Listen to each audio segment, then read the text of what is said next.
In today's video, I'm going to teach you how to lock your cursor in a Roblox game. This is a nifty feature that can enhance your gaming experience by providing more control over your camera movements. Whether you're new to Roblox or a seasoned player, knowing how to use the shift lock switch can make a big difference in how you interact with various games. Once you're in a game, the first thing you need to do is open the menu.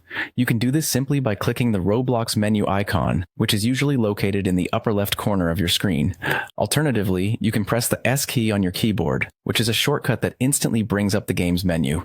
This is a handy trick if you want to save time, especially in fast-paced scenarios. After opening the menu, navigate to the Settings tab. This section contains various options for customizing your game experience.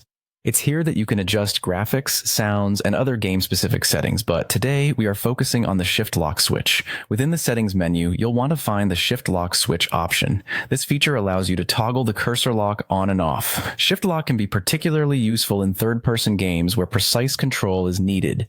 Simply toggle the Shift Lock switch to the on position to enable it.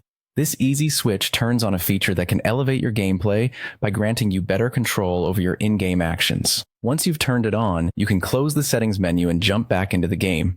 At this point, your cursor is prepped to be locked, but you need to activate it. Simply press the Shift key on your keyboard. You'll notice that your cursor is now locked to the center of the screen, allowing you to seamlessly navigate without the distraction of an unrestricted cursor.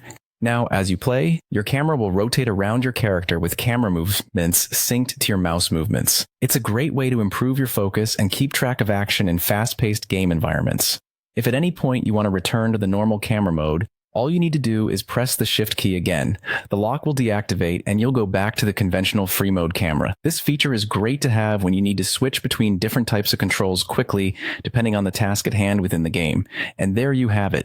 You've successfully learned how to lock and unlock your cursor in Roblox. This simple yet powerful feature can significantly influence your gameplay and give you an edge in your gaming sessions. Enjoy the enhanced control and have fun exploring the many worlds Roblox has to offer.